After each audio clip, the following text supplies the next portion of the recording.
So we're back here. 2 days have elapsed since the last video, and as far as we're concerned, about 10 seconds, right? 30 seconds.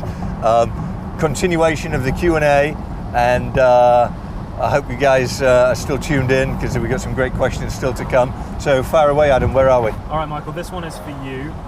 This is from Elijah Fett-Jones, who says, how do you push through your worst times? Oh, well, that's a great question. So my worst times are actually my best times, because I look at a challenge as an opportunity, and it's an opportunity to better yourself. If there's something that's not going well in life, or even if it's a business deal, which is, how am I going to make this happen? You've been working on it for a long, long time, but you still can't get the pen on the paper to sign the deal. It's very challenging. So I look at that as an opportunity. Okay, so you break down what's going on, and you think of all the different ways that you can fix each individual part of that situation, and then you just implement it. And I actually enjoy a challenge, because if life was always easy, it would be very, very boring. So I don't want to say that, you know, I want to be like stressed out all the time thinking to myself, oh my gosh, how am I going to do this? But I do enjoy competitive moments with myself, because it makes me think. And if you continue to think, your brain continues to grow. Not physically, but it gets more information, and you teach yourself new things. You don't have to go to outside sourcing for it. So I don't really see it as a negative thing. I see it as a positive thing. So you just try and put a positive spin on everything, on everything. And like you said earlier, you've never seen me in a down mood. I don't put myself there. I mean on Tuesday, like I said on Tuesday. Like you said on Tuesday, that's absolutely correct. Well, if we're accurate, it's what you said on Friday, because it's Friday today, and the video will come out on Tuesday. So I said on Friday, but you guys heard on Tuesday, but was actually just a minute ago. On Thursday. Deal with that. Okay, next question is from... I'm loving these glasses. The KBRG, and this is kind of for both of us, and I think it'd be interesting to hear both of our opinions on this. How do you handle your first real sums of income? And I'm going to say that for me, the first real sum of income I had was a 6-figure ad campaign for Honda motorcycles. It was the first global ad campaign I ever landed, and I shot the 20th anniversary Fireblade, as well as a few other bikes for Honda out in Rome. And I remember after the shoot, when I got paid and I saw that the funds hit my bank account, I was kind of blown away, because I'd never seen that much money in my account before. And so what I did with it was, the first thing, I booked a holiday. So I took my girlfriend on holiday, and we went and had an amazing time in the Caribbean. The second thing I did was literally the morning after it was in my account, I woke up and I said, I really want to go and buy a new motorbike. So I went and I bought a new motorbike. The third thing I did was I bought a house. Brilliant. And the buying the house was the sensible option. The holiday and the bike was kind of frivolous. You got to do that. Exactly. But I bought my first apartment, and that was such a great investment. And even though I had to sell it to move here, the equity that I had in that property from buying it when I bought it and selling it when I sold it has allowed me to come here and basically spend my first year without having to really worry. That's brilliant. Yeah. Now I shall tell you mine. So the answer to the question, as far as I'm concerned, is I did experience a large payday. I started a company long time ago, and I was fortunate enough to sell it to a much bigger company for an awful lot of money. And I had all this money, and it's like, oh my gosh, what am I going to do now? So I went nuts. I went and bought some of everything. I mean, literally, from a huge boat to a plane to jewelry, watches. And at the end of a couple of weeks of spending, I looked at myself in the mirror and I said, Michael, I'm mad, because as much as I wanted these things, because I'd never had them before, I said, now what? You know, what am I going to do with them? And if I ever want to get rid of them, they're worth a quarter of what I paid for them, right? So I basically blew a fortune of money. Yeah. And that was an actual lesson, but it was a euphoric moment. I got to tell you, it was a great moment. And it's like, wow, I have all these things now, and I did enjoy them, don't get me wrong, except the boat. Yeah, the boat was a disaster. That cost a fortune. But at the end of the day, I had a great time, and I don't want to say I had regrets, because you don't want to live life with regrets, but you do recognize mistakes you make, and then hopefully you learn from them. Right. That's what I did.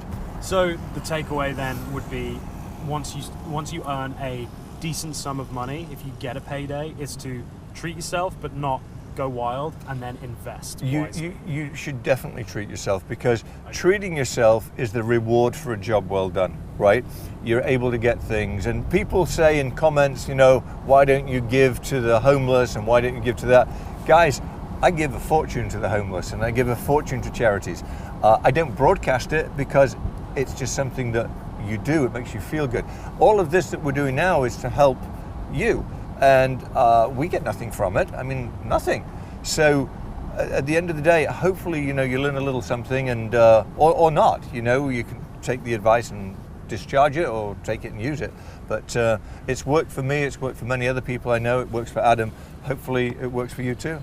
And also, I just want to say this from my perspective, is that just because Michael is on YouTube and we do showcase, a lot of the stuff that goes on, doesn't mean that every single part of his personal life is broadcast. Like, you got to have a balance of showing what we do and having a good time, but also like having a personal life. Yeah, you don't want to see me brush my teeth, right? Right, exactly. So it's like, look at Dan Bilzerian's Instagram.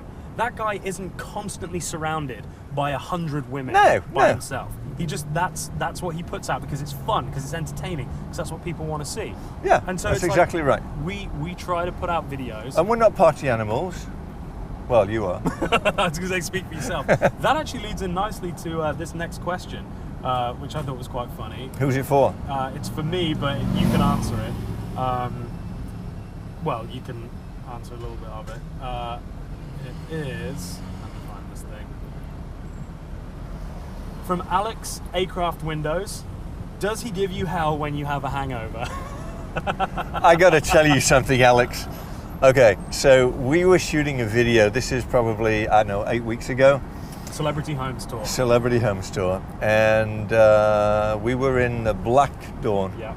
And we were driving around Beverly Hills, and I'm looking at Adam, and his face is green. And I have hiccups. And he has hiccups, and he's belching, and he's doing all sorts of other nasty things and making noises. And it never dawned on me that he was drunk. Or I wasn't drunk. I had been drunk. Well, you had been drunk. I was hungover. Yeah, he had the most immense hangover of any human being ever, which I found out later, as he proceeded to tell me that he did everything in his power not to throw up in the car. And I said to him, if he'd have done that, that would have been the last video we ever shoot in the car. But this man was so hungover. I mean, it was incredible. How much did you drink? Dedicated and professional, and we put the video out and we got it done. That's one of the reasons I said you're so professional. You showed up anyway, although the previous night he'd drink. I know. What did you drink? What did you drink? How's that for English? What did I drink? You drank. I'd probably drink. He probably had 4 gallons of beers or something. Yeah. They don't drink pints in the United States. Well, the biggest ones you can get. Yeah, lots of them. And 32 ounces. Yeah, it was a scary moment when I discovered he was on the verge of vomit. It was a scary moment being on the verge of vomit. Put it that way. Funny stuff. So I hope that answers your question. All right, back to you, sir. So Mika Allett says, how did you develop your unique sense of fashion? Like everything else, I just like to be different. I don't conform to what society says is right or wrong. I think I always look, I don't want to use the word elegant. I don't look elegant. No, I don't look elegant, do I? No, I don't think what do I look? look? You look... different. Austin Powers. You look... I think... Okay, let's use Austin Powers as a barometer. So that was one of the most successful movies of all time, as far as the numbers are concerned, and he was a wacko. But so was Shrek. So, ow. You know what I mean? You're not gonna dress up in a green suit and walk around with mud all over you, are you? That's a good point. That is a very good point. Yeah, I'm not. But I do try to create my own style. I don't always wear mega expensive designer clothing. Sometimes I do. I mix two things together, and I just try to come up with something that's a little bit different that you won't see anybody else wear. And I don't know whether it's real or it's not real, but I get a tremendous amount of compliments on the way I dress. Some people might be saying it out of sarcasm, but I think plenty also say it because they enjoy it. I certainly enjoy it, and again, that's all that matters to me. And I think also the circles that you mix in, like Beverly Hills, and especially the kind of, I mean, you saw the Luxuriator, like you saw. I was wearing Luxuriator glasses. But the people that mix in your kind of circles, they are a little eccentric, and they are. I don't want to say that they don't give a shit, but some Can't say that. I don't want to say that they don't give a beep, but some really don't. People want to do what they want to do, and it comes back to, like we said on Tuesday, people just want to feel good, and people just want to do what makes them happy. That's true, and again, it goes back to me saying, I don't really care what anybody else thinks. They either like me or they don't like me. They like me as a person or they don't. They like what I'm wearing or they don't. And you know, those are the options. But at least if somebody doesn't like you, they don't like you for who you are, not for who you're not. Correct. You know what Correct. I mean? It's like they're going to love you or hate you, for being real. That's exactly right. That's exactly right. Rather that than be fake and have everybody love you. Very true. Very true. That's the way I look at it. Actually, here's a little segue off the fashion thing. If you were to pick an outfit from shoes, socks, trousers, underwear, shirt, and then not a watch, not accessories, just cloth clothing and shoes. Yes. What would be the most expensive outfit you could build? Oh, wow. Like, it's just a ballpark figure. Something to blow your mind with my most expensive. Okay, so I had a shopping spree in a store in Rodeo Drive called Bijan. Yeah, with the yellow rolls outside. Correct. I think it's called the most expensive clothing store in the world. Why did I do it? I have no idea why I did it. It was one of those things that I felt I needed to do. I don't know why. It wasn't a need. I rephrased that. I wanted to see what all the fuss was about, and if I bought that clothing, would it make me feel better, or what would it do? So I went in, I bought a jacket, I bought a pair of pants, I bought some socks. I don't believe I bought shoes, but I bought a few things. And it was about 40 grand. Get out. Yeah. $40,000. A pair of socks in Bijan is $350. No thanks. Yeah, I know. Insanity. Total and utter insanity. What are you so 40 grand plus, what's your most expensive pair of shoes? Probably 6,000 or 7,000. All right, so just shy of 50. You could make an outfit about 45, 46 grand. I wouldn't, but I could. You could. Yeah. That's what I'm saying. I don't even wear that clothing. I don't even have it anymore, I don't believe. The reason why I asked that is because it just dawned on me that I could honestly not put together an outfit. Oh, actually, no, with shoes I could. All right, shoes have just put me up by like $130. But I could not make an outfit worth probably $250. Like, if I was my most expensive pair of jeans are probably like $30, and my t-shirts are all about $10 to $20. So let's say there was a big event that you were going to go to. Yeah. You were going to go to a big party at the Grammys or the Oscars or something like that, and you needed to wear a tux and something. Yeah. How would you go about doing that? I would go to, actually I just heard this on Joe Rogan podcast. It's like blacktie.com or something. It's a tux rental place online. I would just rent it. Fair comment. Just because I don't, unless I'm going to wear something at least like, say 3 or 4 times a year. Like, actually no, I'm lying to you. I do own a suit. So I do have a suit that was probably about £500 from the UK. But it's not a fancy suit. It's from Next, which is like do you know Next? Shop Next? I do. Yeah. I do. So it's a nice suit, but it's not a designer suit. But let me throw something out there. The cost of clothing doesn't matter. It's not relevant. It's what it looks like and how it makes you feel. Yeah. And that's the reason that I went to Bijan, because I wanted to see if I wore something ridiculously expensive, would it make me feel great? And the truth is, I felt horrible. I was scared to go to a restaurant and eat in case I spilt something on it. I mean, it's not a good feeling. Yeah, At least it wasn't for me. No, I'd rather drop 40 grand on 2 jet skis. Yeah, me too. But again, this was a long time ago. Since that point, I've learned I don't do that anymore. I learned that there are batteries in cameras a few years ago. Before that, I would go and buy a new camera if it stopped working. So, I've come a long way. You're ridiculous.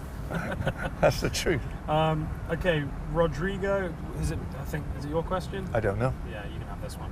Rodrigo Camachoa? Rodrigo Camachoa says, at this point in your life, is money still one of your motivations? Money's not a motivation. Money is the reward for a job well done. So, does that motivate you to do the job? Yes. The money is the payday. I mean, if you do something well, you deserve to be rewarded for it, right? So, I don't see it as, this job's going to pay me X amount of dollars, or this one's going to pay me X amount. I look at it as, which job do I want to take on board? And if I do take it on board, will I get a nice paycheck at the end of it? I'm not necessarily motivated by which paycheck is bigger. I'm motivated by what's the bigger challenge and do I think I can achieve it? And if that's the case, that's what I'll do. Absolutely. Right, one last question, and this is, we can both answer this one. And finally, it gives me an opportunity to talk about what the hell I'm doing with my car. Okay. So Super Machines LA says, would you ever buy a cheaper car and tune it and make it into a sleeper? Now, that's exactly what I'm doing, right, with my Mercedes. So let me set the record straight, because a lot of people leave comments about, oh my God, Adam's driving around in an old Mercedes. Oh, can't Michael even just buy him a nice car? Understand, people, I absolutely love my Mercedes. I bought that car specifically because I love old Mercedes turbo diesels. I tried to talk him out of it. 100%. I really did. I said, let's go to a car dealership and get you something brand new that you're really going to enjoy. And he said, no, don't want to know. I want to do my thing. Yeah. That's what Adam said. That's, when I moved out here, I bought a fully spec'd, and it was an older one, but a fully spec'd Volkswagen Touareg V8. It had leather, it had the TV thing, it had the cameras, it had everything. I lifted it, put it on off-road wheels and tires, straight piped it. It was great. But I missed my Mercedes turbo diesels, and that's what I had back in the UK. So I searched around and I found this W210 E300 turbo diesel. And the reason being is that those turbo diesel motors can be tuned to 500 horsepower and like 650 something foot-pounds of torque. Like monstrous amounts of power. Adam's car yesterday made a trail of smoke the length of California. It would have doubled up as the best bug spray killer in the history of bug spraying. I swear, if you'd have been behind him within a mile or two, you wouldn't have been able to see the car in front of you. Yeah. What did you do to it? Pretty bad right now.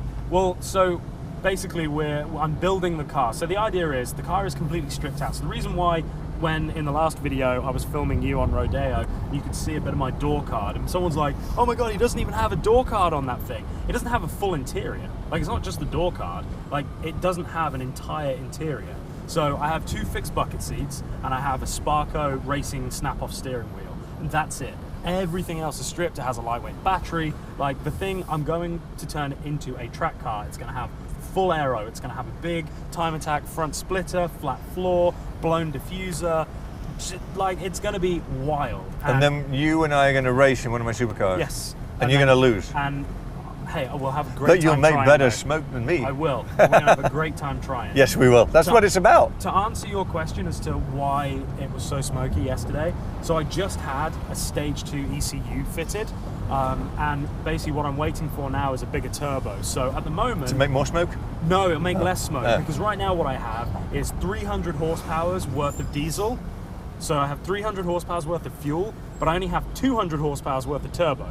So I have 100 horsepower's worth of fuel that right now isn't being fully combusted because there's not enough air getting in. So it's spraying out smoke. So it basically just, the fuel hits the exhaust, and in a diesel it just turns to black smoke. That's what it is. It's just carbon. If you've ever been behind one of these older trucks, and I'm talking about like semis, where they accelerate up a hill and de-accelerate, and a huge cloud of smoke comes out, that's Adam's car currently. Yeah, I'll actually cut in the video of me. Yeah, do a little bit of a cut in.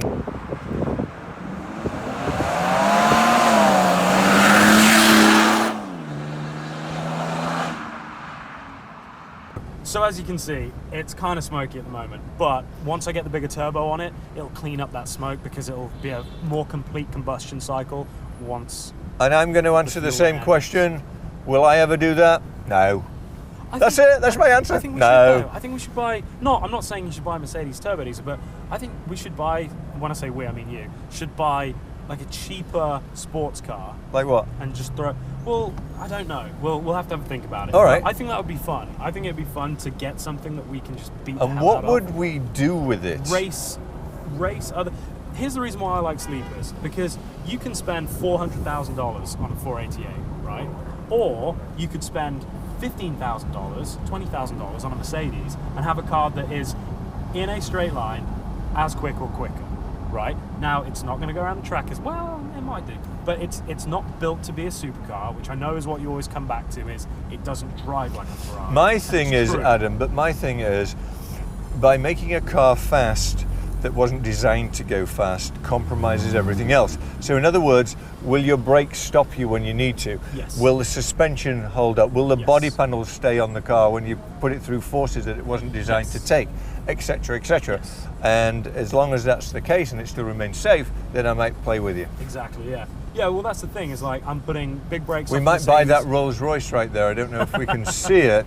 Oh, I bet we can't. Hold on, let me... Hold on, I'm pulling over I'll film because there's a Rolls Royce that we absolutely have to show you guys I'm gonna film this on that my we phone. could make into a sleeper. So hold on, let me back up and you can get a really good shot of that There we go.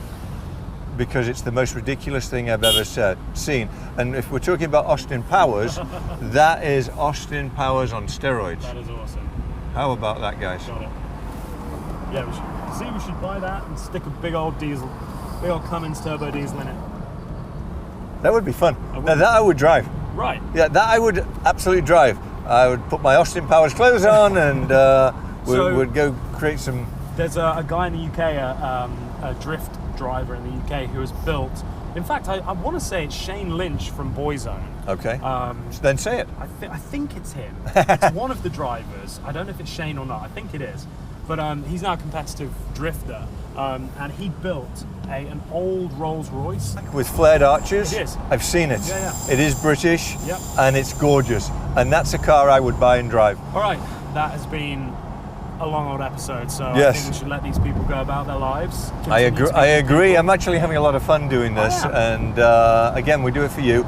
Really appreciate you tuning in. Can we just ask people, let us know in the comments, do you prefer Q&As to be done like this, driving around in the car, than in Michael's office? I much prefer doing this. I do too, but I don't know how the audio is going to be. Hopefully it's clear. I mean, we've got labs, so hopefully it'll be all right. Apologies if not, guys. We're trying our best here. Yeah, and another thing that we can just mention, there's been some comments that the music levels, when music comes in, is incredibly loud. Yeah. And I've never experienced that until last week when I actually watched one of our own episodes on a TV set. So I went through a regular TV on the Smart Hub and watched the episode, and the music was deafening. On a TV? On a TV. It doesn't do it on a computer, it doesn't do it on a phone, so I don't know what the solution to that is. So maybe I'll dial back the music a little bit, and hopefully that'll make it better for everyone around. But, yeah, but it's only on a TV app, so interesting. Yeah, cool, all right. Cool. Well, guys, again, thanks a lot. Hit that subscribe button, hit the bell, and we're in it to win it. We'll see you soon. Bye.